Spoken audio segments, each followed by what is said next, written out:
Hey world, it's your girl Kasira Elvie and welcome to The Truth Podcast. Now, let me tell you something. The Truth Podcast show will serve as a platform for inspirational women and men to share their personal stories and testimonies by embracing diverse perspectives and experiences from all walks of life.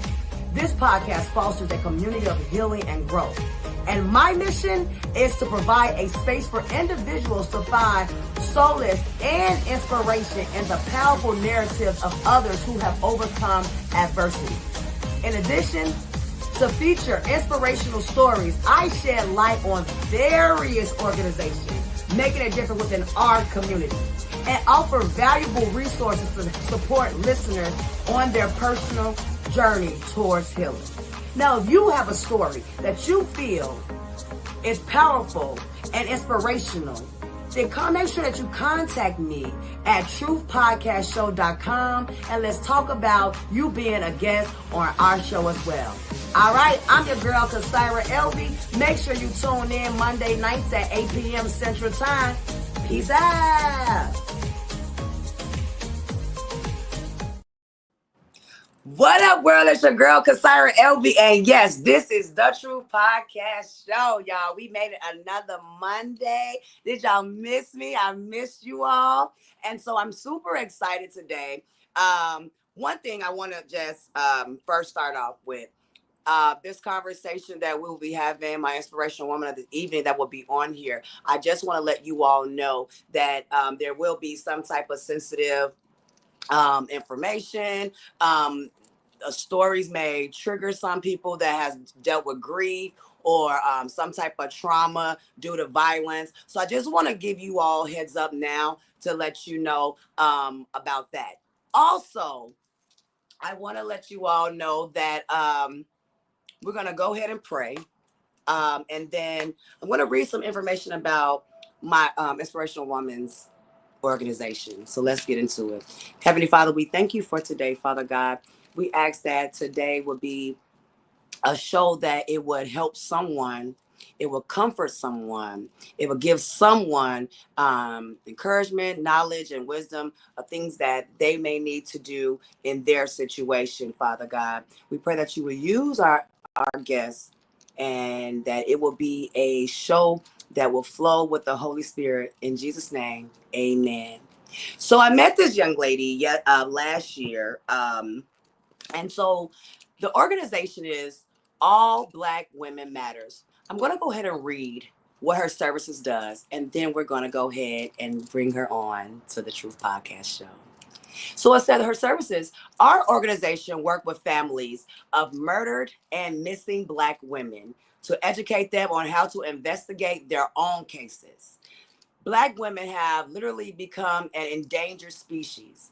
Our unlimited goal through donations is to be able to teach these families for free these skills. They will learn how to use the FOIA, F-O-I-A, to retrieve documentations regarding the cases of their loved ones. In this training classes, they will learn research techniques, how to retrieve and compare reports.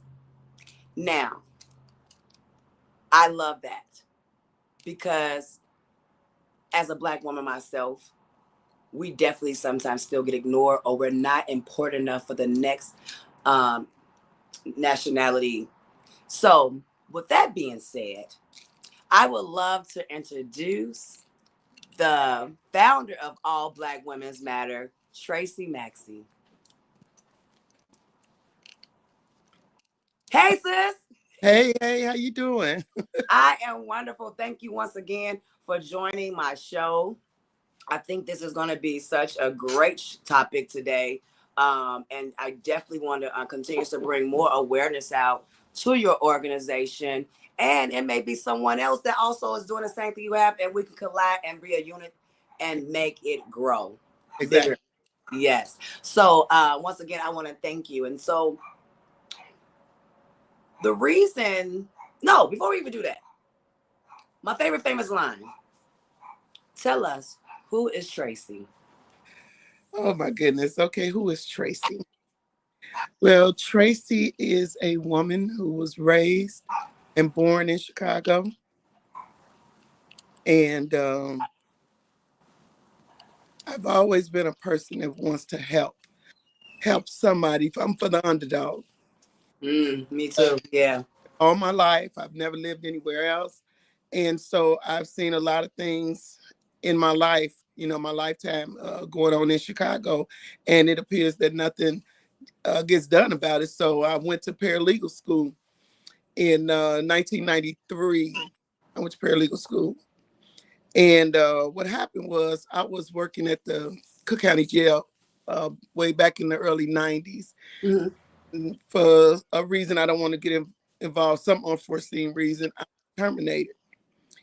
And it was like they were scared to do anything about it. The union wouldn't help, they wouldn't do anything.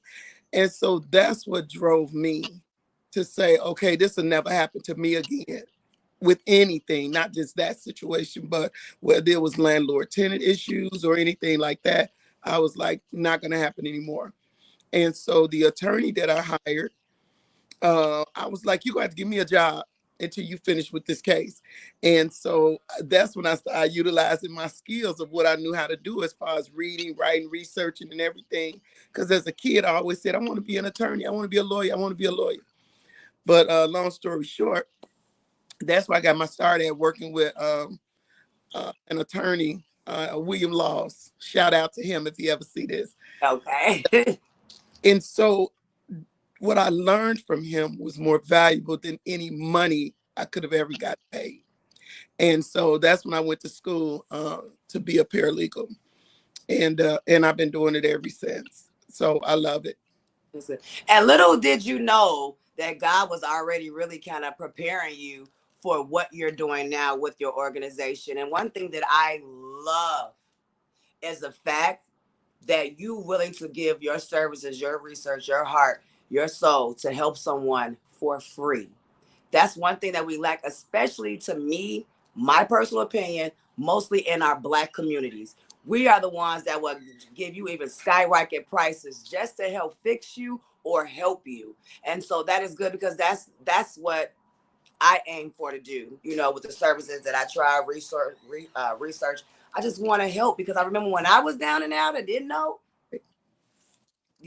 So that's good. Now, one of the things that I know we want to start, because you all, like we said, it is a sensitive matter. We are going to speak about your niece, Correct. in memory of your niece, and her name is Treasure Hendricks. So let's just go into that story, because I know one of the things, the slides that we want to show everybody is we're going to talk about drug-induced homicide, fentanyl. And fentanyl has really been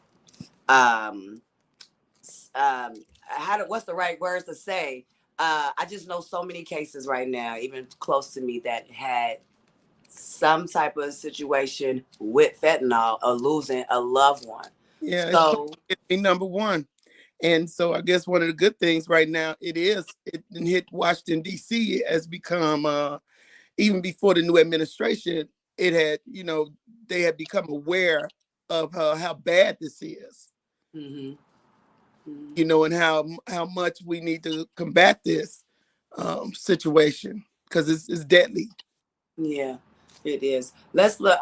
If you could pull up that slide for me real quick, we want to just show, and we're going to get into it because your niece, lost her life due to with fentanyl in a case and with a CPD officer, right? Yeah, and she actually had about 14 different drugs in her system, Mm. and we knew it was no way that she took all that stuff on her own. Yeah, that girl Treasure right there. Yeah. Everybody, that's the beautiful young lady. So tell us a little bit now that with your niece, what triggered you to want to start opening up and going deeper into her case? So initially, um, I have an organization. It's One Step at a Time Job Referral Inc. And so that organization right now sponsors All Black Women Matter. And I used to work with ex-offenders, people coming home from jail, helping them find employment and housing and all those things. Mm-hmm. But then when this happened to Treasure, I had to restructure my organization immediately, because it brought awareness to me that this is like an epidemic. I had no idea that this many Black women were being murdered and are missing until this happened to Treasure. You know, I had heard a little bit, but I didn't hear it as much as I do now. And then doing the research, so I got to get justice for Treasure, as Yeah. well as other Black women, other families who are in the same situation. Yeah, because one of the graphs that I was seeing, and we're going to talk about the Chicagoland area mostly because that is where you're from. That is where Correct. the murder happened at. And well, there we go. There is the officer that she was last seen with, Charlie Bell, and that was the officer they found Treasure in his RV, and he wasn't charged with anything, right? He's living somewhere else. He quit 7 days after her death, and he left the state and moved to Florida. Wow. Yeah. You know, nothing happened to him, and right now he's able to get a pension from Chicago. And it doesn't make any sense whatsoever that we're constantly seeing this happen, um, because her case had been covered up. We didn't even know what had happened to Treasure until a day later. She had already been in the morgue. We had no idea. We had no idea about anything. Now, how was she even found? Did he call or? What happened was, I don't know, a stranger went to her mom's house and just knocked on the door. He didn't say anything about her being deceased. Basically, what he said was her car had been abandoned in the parking lot on 15th and Western, Mhm. and gave her a business card with the address on it. And so she called me, and in turn, you know, me, my sister-in-law, Kimberly Jones, and my other sister, Lolita Hendricks, we all got together and we went looking for her. So we went to the 12th district, which is what he had on the card. We went over there to ask them questions about, you know, hey, you know, we got this message. We're trying to see, do you have any information about Treasure Hendricks? You know, and they had these strange looks on their face, you know, where they really wasn't trying to help us. And so we end up leaving, and we went over to where the lot was. Mhm. And we went driving through the lot to see if we saw her car. And we did see her vehicle parked in the back of the lot next to the RV trailer. But at this time, we still did not know that Treasure was deceased. And when we got there, the windows was down, her car was torn up, and her laptop was in the back of the car in the trunk. And I knew that was strange.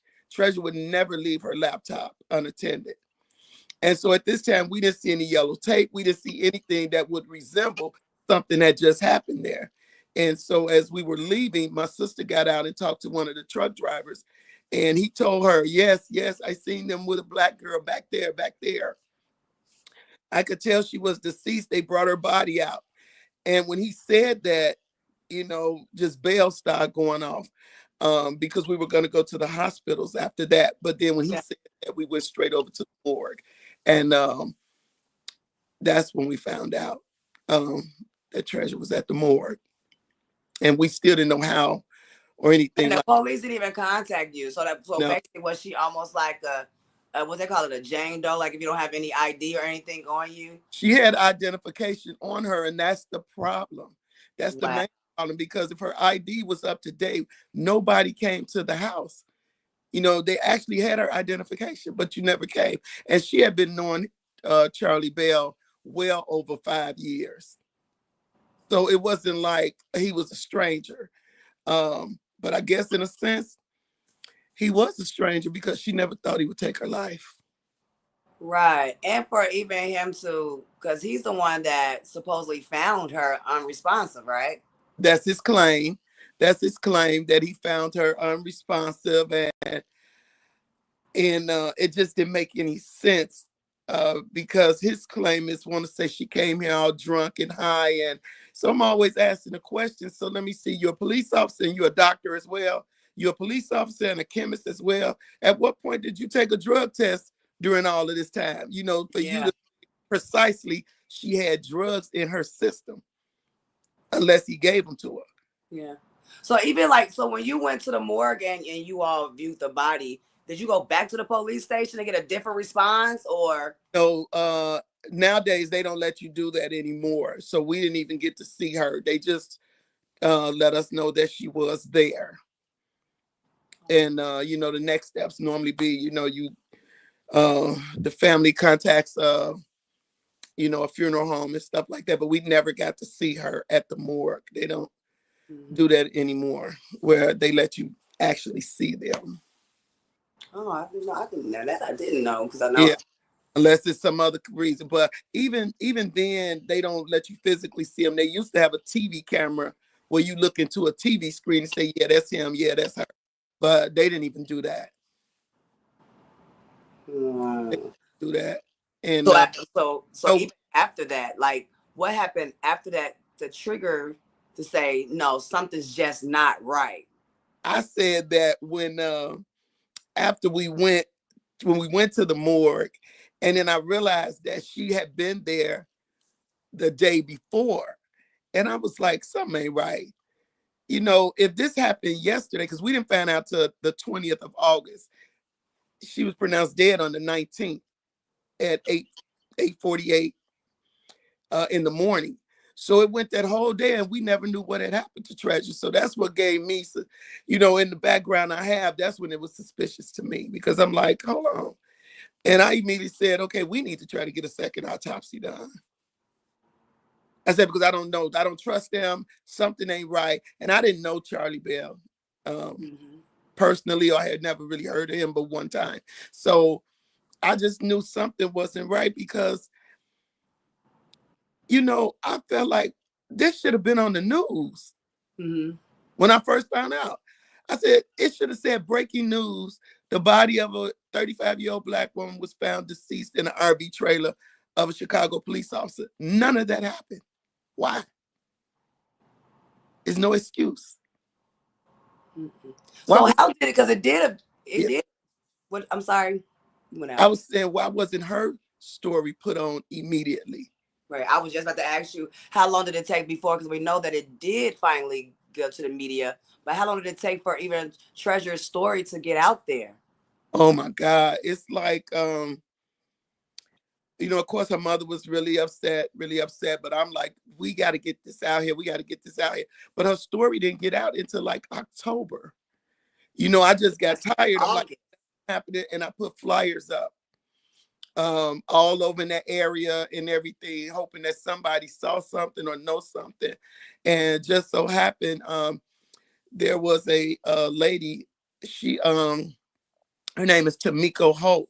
She had an office in the building across the street from the lot, and she saw the flyer, and she's involved with an organization with oh Jesus, take the wheel. I'm sorry, you guys. Um, what's in it for the Black people? That's the name of it. Hmm. Okay, so she's involved with that, and so she contacted us, and that's when it really got out. And then she knew Mace Jackson, and he allowed us to come onto his show and talk about Treasure, and that was really the first line right there of getting Treasure's story out there. Hmm. You know, and after that, then a lady contacted us. She has a podcast on YouTube, and the Sense Said It podcast. So she contacted us as well, and she did a story on Treasure. But when it came to the main media, it didn't get out there until I think when we did the first March, and I think that was like in October.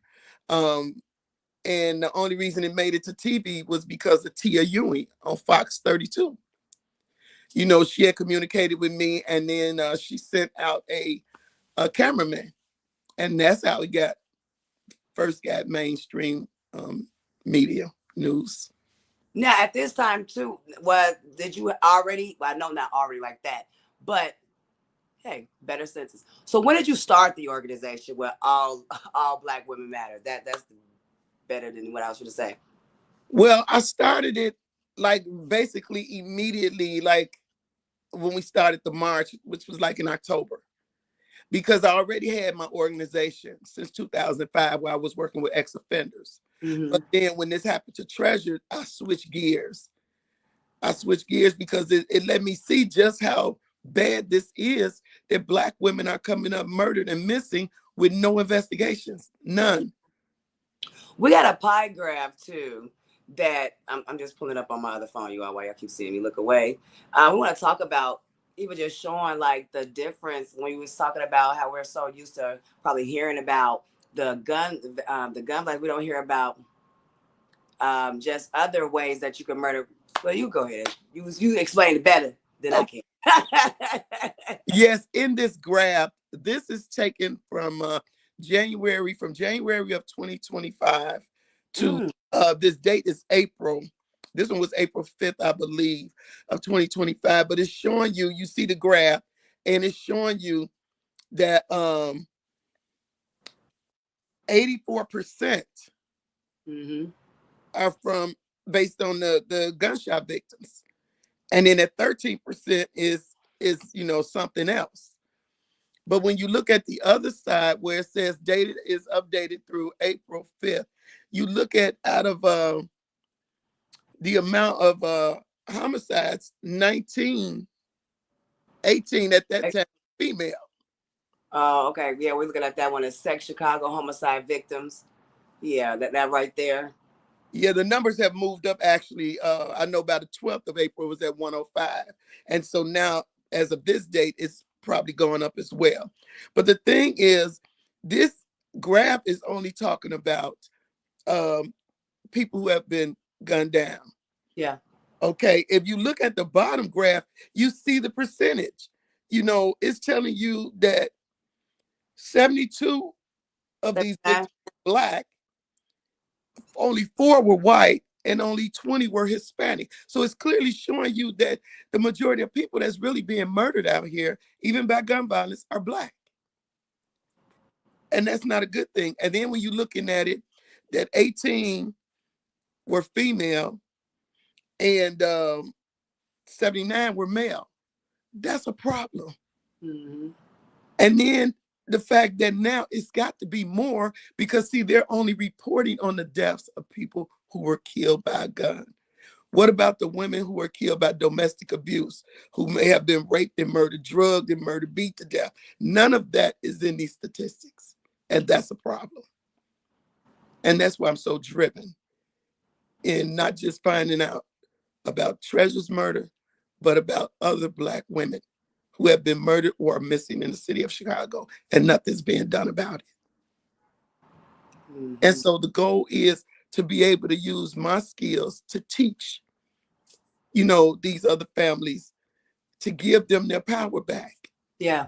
Yeah. because they get discouraged when nothing is being done. And I know that for a fact, but Or you can't afford a legal team. That's another thing with us. Because exactly, if you can't afford a lawyer, then you got to do it on your own. And some of us, if I can say myself, we don't know where to go. we Right? don't know. I don't know where to start. Where do I start? And so you are the go-to person now of how to start things. So that is really good. And we're going to go ahead and talk. If you could talk a little bit about after you was driven with Treasure's murder, what were some of the things that you started to do to start working on her case? Like some of the small things that people miss, but be like, that's something, that's a big clue right there. Right. Well, some of the first things I did was I wanted to see what was on the police report.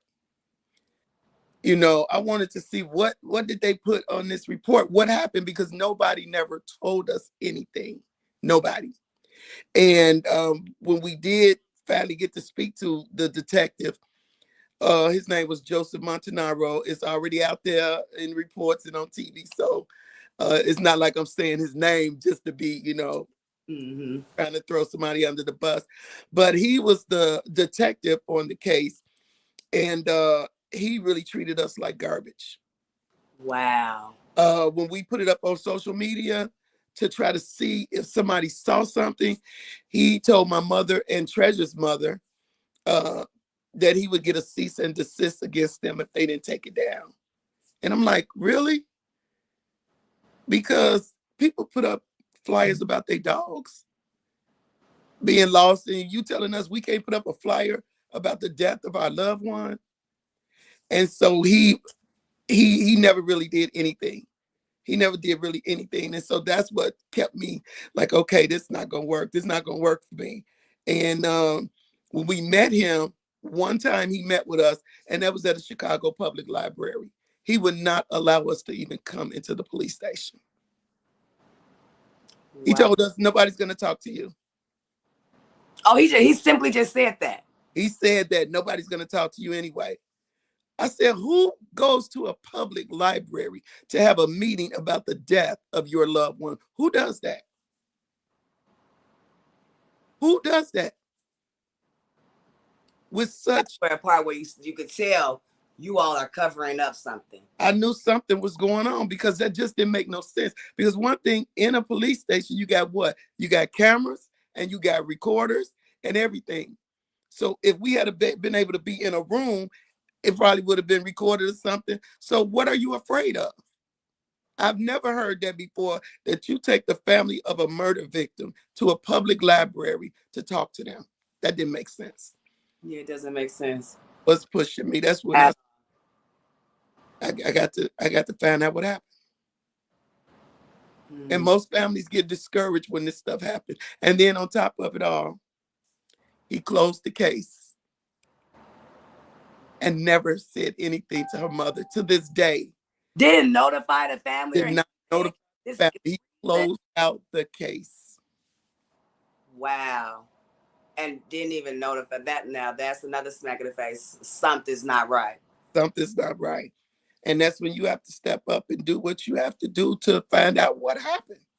Mm-hmm. And this is to all families. You know, you get away from people that want to discourage you and say, oh, let them rest in peace. No, I want to know what happened.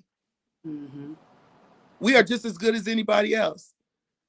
Yeah. And the three things that they say about us is we either a drug addict, a prostitute, or a runaway. No, you're not going to put those titles on us.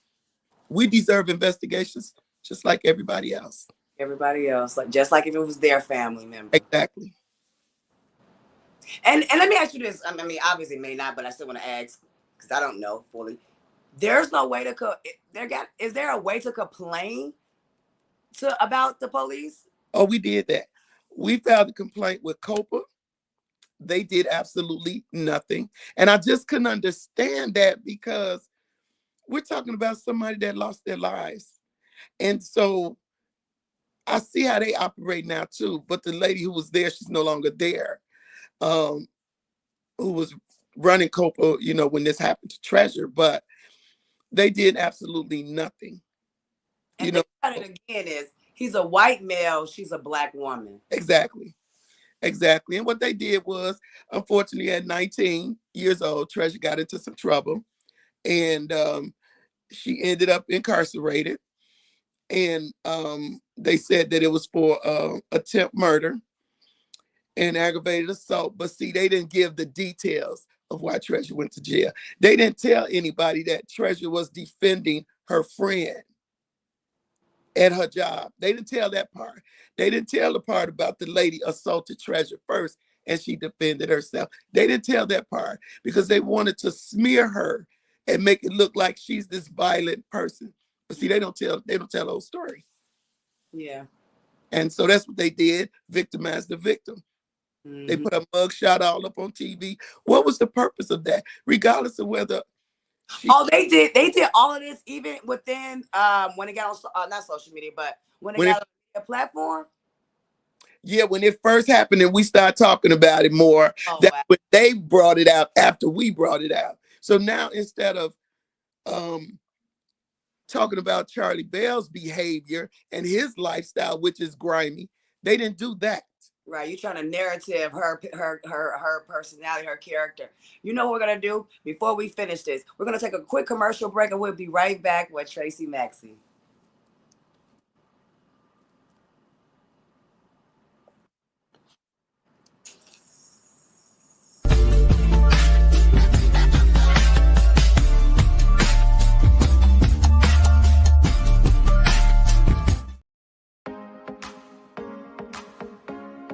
Hey world, world? It's your girl, Kasira Elvie, and welcome to The Truth Podcast.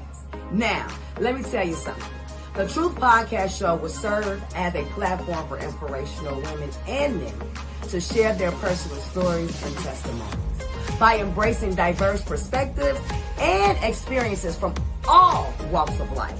This podcast fosters a community of healing and growth.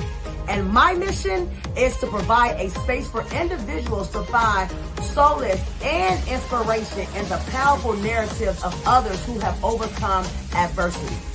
In addition to feature inspirational stories, I shed light on various organizations making a difference within our community and offer valuable resources to support listeners on their personal journey towards healing.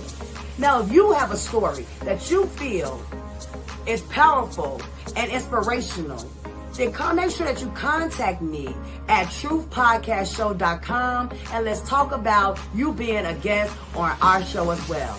All right, I'm your girl, Kasira Elvie. Make sure you tune in Monday nights at 8 p.m. Central Time. Peace out.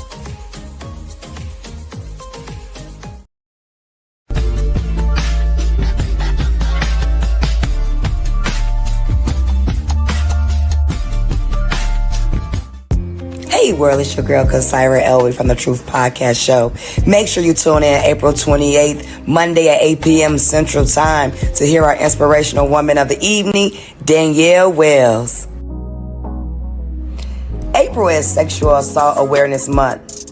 Let's break the silence, support our survivors, and stand up for change. To learn more and take action, here are a couple of national resources. RAIN, National Sexual Violence Resource Center, Love is Respect, and a few Illinois, like Illinois Coalition Against Sexual Assault and the Women's Center. Check out the information and please share. Have a good one.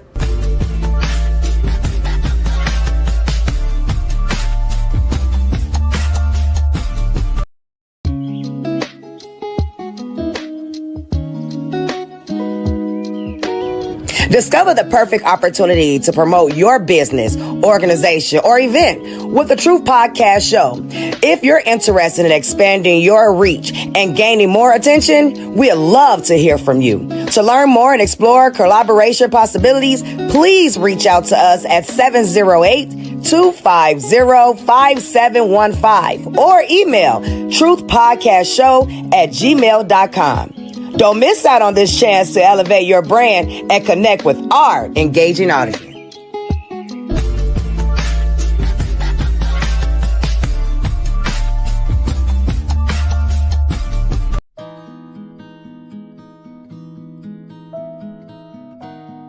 Help is here. This is your girl, Kasira Elvie from the Truth Podcast Show. We have a couple of things that you can check out. If you know someone or if you are self-harming yourself and you are looking to be set free, here are some websites, organizations, helplines, and apps that can help you out.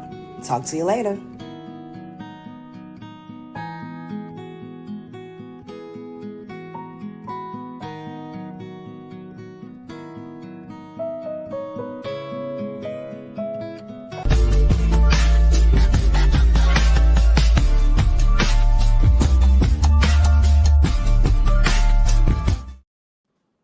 Welcome back. I'm your girl, Kasira Elvie, and this is The Truth Podcast Show. We have our inspirational woman of the evening, Tracey Maxey, on here.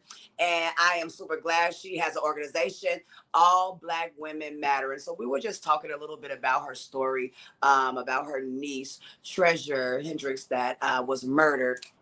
And how we're talking about how it seems that the Chicago Police Department was kind of covering up some things in the case. And I know when we left off, we was talking about how they closed the case and didn't even notify the family. I'm sorry. You know, when you at home, when you at home, and I literally have a big sign on my door that says, please do not knock. Thank you. So, and then I got a dog. So I'm like, oh my God, I have to have the dog away. So that kind of distracted me, but yeah. But anyway, so back to Tracey, we're going to talk. I was asking you a little bit, like, what were some of the first things that you noticed that you did when you start doing your own investigation? Um, but I do also want to just talk a little bit too about what was your feeling.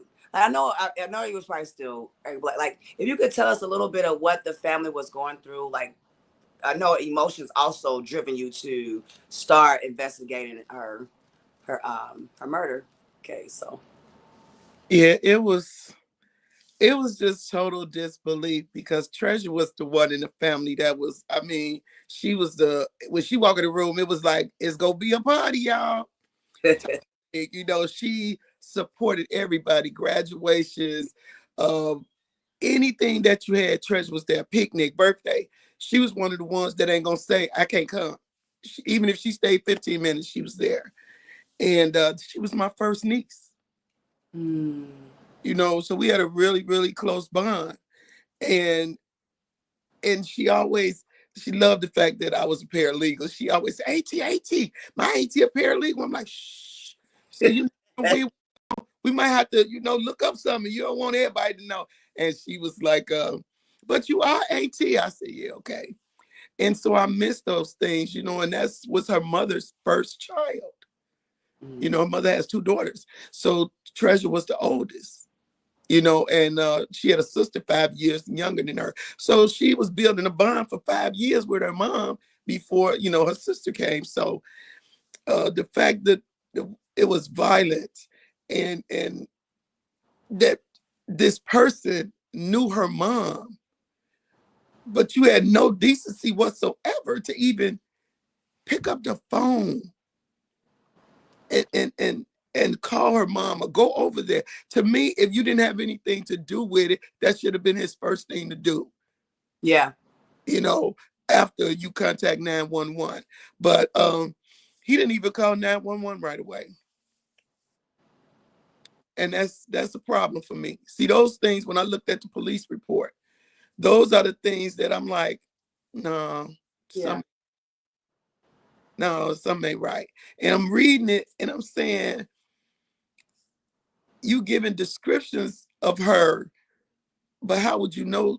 I don't want to say everything that was on there, but some of the stuff they put on there, it makes you wonder, how would you know this? Mm-hmm. You know, unless you did this. Right. Um, and it's just really sad that this is the value that they put on our lives as Black women. Mm-hmm. And that's why I'm also working with the family of Shantia Smith and Corinne Smith. These are two other young ladies who I've been working with since this happened to Treasure, because after I reached out to see if anybody else was going through something like we are on social media. And then these two families, I found out they were going through the same thing, where the police were doing nothing in their cases. And so that's what let me know that it wasn't just Treasure that's going through this. It's a lot of families out there going through the same thing. And so that's the reason for my event. I want to kind of throw that out there right quick. Yeah, let's talk about your upcoming event. This is gonna be the second This second. second annual All Black Women Matter fundraiser gala, formal at that. And so I want everybody to know that this is an urgent call to action to support families of Black women who are murdered or who have been missing, and nothing is being done about it. The fact that what my organization does, we don't have any grants or anything like that. We basically on donations and my pocket. And I don't want to have any family member to have to pay to take these classes. They already going through enough. Mm-hmm. So we need you guys to come out. The event, the second annual event, is on Saturday, August the 23rd of this year, 2025. And it's from 4 p.m. to 8:30 p.m. at the Mayfair Banquet Hall. And that's in Westchester, Illinois, 10835 Wakefield Street. The tickets are $65 per person or $85 per couple. and you can get the tickets on Eventbrite. Just go to All Black Women Matter. And I'm gonna go ahead for you. Come out. I'll put things together, and I'll definitely be promoting that for you on the show and also on my social media platforms. And I know some people may want to get that, so I'm gonna leave it in the comments on this live too, so they can be able to contact you. Also, even they want help. You know, like you say, sometimes families, they don't know where to start, what to do. They got in their head and say, something just don't seem right. But I start. Right. So we're gonna go ahead and make sure. And matter of fact, I'm talking to you because I can do that on my other phone. We're gonna put that in the comments because I do want to bring awareness to this. Because after I met you, and of course you all, I'm a little connected to her now. I've been in some of the classes or just doing some things, and my mind is just blown away. You know, for even me to be in the Black community, I didn't realize how much this goes on. And we're just really talking about Chicago. We're not talking about other states, other cities. I mean, bigger cities, because you're right. If somebody, sad to say, if it was a white kid that was missing, they're going to be on the show and their parents going to be on the news as well, trying to find them. You know, the sheriff's is on there, the local police department that's on there. They got a whole search team, you know, out there looking for other ethnicities, you know. So yeah, it's really amazing. We had a few people, like I said, that kind of stepped up right away, and I've always thanked Tia Ewing as well, because like I said, if it had not been for her sending that cameraman out there that day, um, we did that first march, there would have been no video footage at all on television, none. So, and then the other news, Block Club News, you know, I can't thank them enough as well, because they came out and they did the story. They were the only news people, as far as, you know, a newspaper or something, that came out and wrote about Treasure's story. So then I noticed that's when other affiliates started taking their news feed and using it as if they were there. I don't like that. yeah. You know, but Samantha Chapman, she did the story, you know, speaking with Treasure's mom, and they can see that video on YouTube. Actually, if they go to YouTube and type in Treasure Hendricks, they can see a lot of footage now about Treasure's story. And if they type in justice, the word justice, and my last name Maxey, then you can see videos that I did regarding Treasure's story. And I actually take you on the last hours of her life, actually physically take you on that last ride um, before she died. Yeah, I see. I was watching that before. I was looking, and I'm gonna finish watching it because it's almost as if you're there. Like you sent us through a journey, you know. And so that's one of the things that I liked about it. Too bad I wasn't able to to share a little bit of it, but definitely go on YouTube. It is interesting, and it will give you awareness. And one of the things that I want to know, just hearing that Charlie knew Treasure's mom, Yeah, never reached out or never. try. Never. And they known each other for over 5 years. Over 5 years. Over 5 years. It is no way possible. See, again, because of my background, my job when I worked with attorneys was to break down police reports. That was my job. And of course, I would go to trial also with the attorney, but I would break down police reports. So I can literally instantly see something wrong once I look at a report. It's like my eyes just drawn to it. And I see the mess, you know, and you have to be able to not only see it, but comprehend it, and then look at the bigger picture behind it. Mm-hmm. You know, because what reason did they have to not contact the media? Yeah. In the report, they claim they did, but they didn't, because if they did, it would have been on the news. Am I right? Yeah, you're right. It would have been on the news. And it when it took 2 months. It wouldn't have took 2 months. When it took 2 months, you know. You No, know, let me ask you this for just some people that are listening and their things is like, okay, where do I start? Is it easy for a person to go get a police report? Yeah, Emergency? they can actually go to 35th in Michigan to that main headquarters. It's on the first floor, Mm-hmm. and they can get the police report. And they have to make sure you have an ID. And when you go, so like if it's a mother, a brother, sister, whoever, they can go get the police report. They can also FOIA the Freedom of Information. They can go, to Google, type that in, and they can type in what they're looking for. They can also, on there you can get like photos. I'm still waiting on some, but you can get photos, you can get reports, you can get so many things, 911 recordings and stuff like that. Of course, when you're dealing with the police department, they don't want to give you anything, so they kind of drag their feet. But um, I got a lot of reports from them, so you can get a lot of stuff from them so that you can get started to at least see what is going on. But I would say start off with that first original police report. I would say start off with that, and then you just keep taking your steps because that's what's going to lead you. And you have to learn that patience is going to be your friend because it's not going to happen overnight.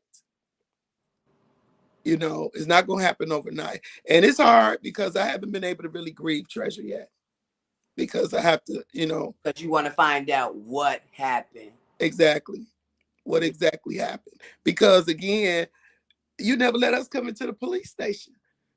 We never saw nobody else's face but his. And then you close. He never even went to some of the last places that she was. So if he's saying that, I'm sorry, you guys. If he's saying that she was so, I'm sorry. If she was so drunk and out of it, I'm looking down because my grandson is picking up my prescription. I'm sorry. It's understandable. I understand. Um, when he said she was all drunk and high, and I mean, come on now. How would you know that? And Mm. how did she drive as far as she did um on that day? Because he said she drove there. Right, because you said her car was right there beside the RV, right? And it was parked perfectly. I don't even drink and I can't back up into a parking space perfectly. So it was just, again, as I read the report, I kept saying, something ain't right. Something ain't right with this. You know,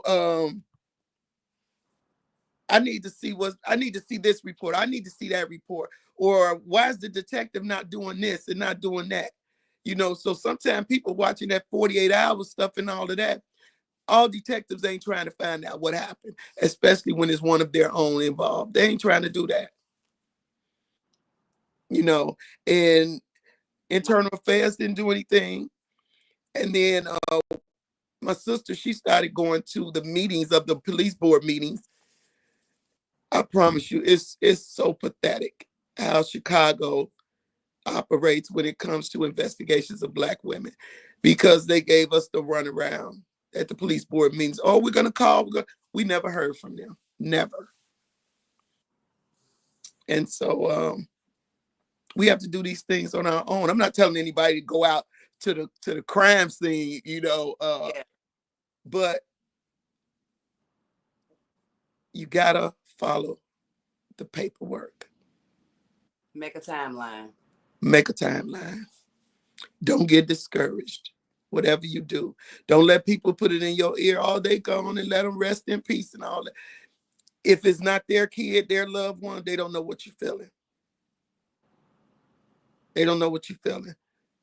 So we try to work and keep our family lifted up in prayer.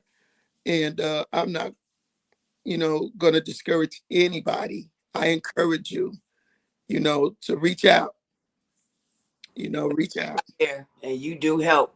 Look, I didn't even have to ask you, did you have any gems to leave? Because you went right into it. So I thank you for that. But like I said, I'm going to be sharing Tracey's information. I'm going to go ahead and try to put it in the comments. And so they could be able to contact you. And I thank you again for just sharing the bits of your story. I thank you again for even having this organization and bringing awareness even to our culture and our community to let us know, hey, something's not right here. And we do have to stick together. Yeah. Let me say this one last thing. Yeah. When I was putting the event together last year, it was the Democratic Convention. And I had reached out to so many aldermen from City Hall. And none of them I even asked them, if you can't make it, can you send a representative? That never happened. And I've been reaching out this year, no responses back. And so to you aldermen out there, every day there are Black women coming up missing and murdered in your wards. Because where Treasure was murdered at, that alderman over there, and it was at 15th and Western, Jason Irvin, that's his name. He did absolutely nothing. And her mom reached out over and over and over. And he never spoke to us or did anything. So I'm just, pleading to you aldermen. This is important. And you please, please take some initiative as well about these missing and murdered Black women. Yeah. Contact me. She's going to list it. I'm going to reach out again to you aldermen. And hopefully somebody will show up at the event. If not, please send a representative. All right. Thank you so much again for joining my show. I love you. We are still connected forever. See you later, Tracey. Bye, girl. All right, you all. That was very informational for me. When I met her, I'm telling you all, I was blinded and didn't realize it or know. But we've all, as long as I can think of hearing about history, the fight that us as African American had to go through or try to get the rights, right? Try to have fairness, equity. And so please, I'm going to send that information out.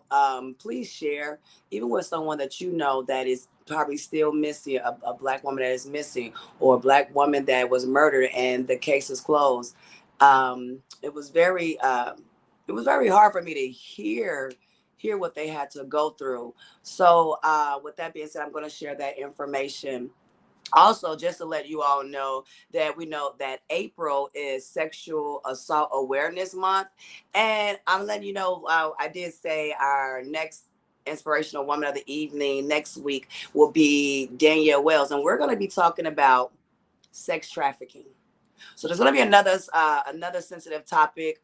I want you to please share, tune in, let them know. Come on and hear about sex trafficking. I have another individual lady that I want on the show as well, because there was something else that I heard but didn't know. And now that I'm connected with certain people and hearing their stories, you'll just be amazed about how somebody could be sitting right beside you, probably at work, probably on public transportation, and they're being sex trafficked, and you wouldn't even know.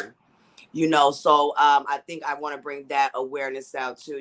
For me to have girls, right? And now that I'm older, now I understand the fear of not knowing where they are or who are they around, where are they going? Make sure you pay attention to your surroundings. So, I think that it'd be really good that we talk about that, and we can talk about how to avoid it, how to look for red flags. So please make sure you tune in next week. And that is it for me. I am your girl, Kasira Elvie. This is The Truth Podcast. I will catch you next Monday, God willing. Peace out.